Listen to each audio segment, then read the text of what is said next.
பழிவாங்கணும் சில காயங்கள் கண்ணீரை வர வைக்காது.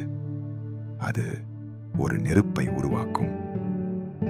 அவன் என்னை இப்படி செய்தானா, நான் யாருன்னு காட்டுறேன், நான் திருப்பி கொடுக்காம விட மாட்டேன். இந்த எண்ணம் மனசில் வந்தவுடன் மனிதன் எதிரியை மட்டும் பார்க்க மாட்டான், தன்னையே இழக்க ஆரம்பிப்பான். ஒரு நாள் அப்படித்தான். போர்க்களம் முழுக்க தீயாய் எரிந்தது. தேவர்கள் நடுங்கினார்கள், மலைகள் அதிர்ந்தன, வானம் கிழிந்தது. ஒரு பக்கம் அகந்தையின் அரசன் சூரபத்மன், மற்றொரு பக்கம் வேலின் தேவன் முருகன். போர் முடிந்தது. சூரபத்மன் விழுந்தான். அந்த நொடி உலகம் நினைத்தது, இப்போ பழி வாங்கப்படும். ஆனால் முருகன் கோபமாக நடக்கவில்லை. அவர் அமைதியாக நடந்தார்.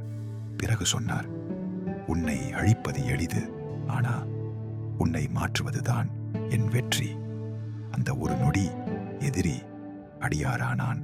சூரபத்மன் மயிலானான், கொடியில் இருக்கும் சேவலானான். இன்று முருகன் செல்லும் இடமெல்லாம் முன்னாள் எதிரியே அவரோடு செல்கிறான். இதை கேட்கிற நீயும் யாரோ ஒருவரால் காயமடைந்திருக்கலாம், உள்ளே பழிவாங்கும் நெருப்பு இருக்கலாம். ஆனால் முருகன் என்று உனக்கு சொல்கிறார், பழிவாங்குவது காயத்தை நீட்டிக்கும், மாற்றுவது வரலாற்றை உருவாக்கும். நினைவில் வை, எதிரியை வெல்வது சக்தி, எதிரியை மாற்றுவது தெய்வீகம்.